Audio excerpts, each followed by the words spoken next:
Hello everyone, welcome back. It's tomato harvest time and I thought I would show you a quick and easy way to preserve tomatoes, and that's by freezing them.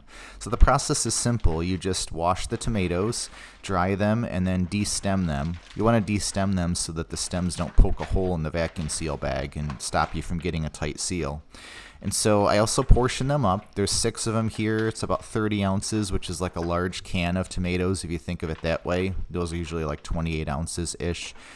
And so you just put them in the bag and vacuum seal.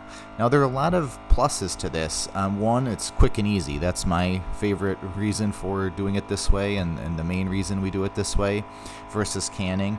Second, you don't have to worry about acidity or any of that kind of stuff. You just put them in the bag, freeze them, and stick them in the freezer. Third, they're easy to use once they're taken out of the freezer. You just run them under some hot water.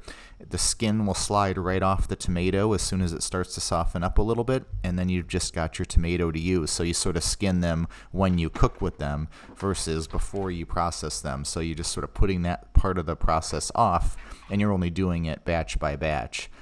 The other thing is they taste amazing when they're frozen. When you take them out and use them, it's like you picked them yesterday. It locks in all that freshness. Of course, the downside is, with canning, you can store your cans anywhere, your jars anywhere.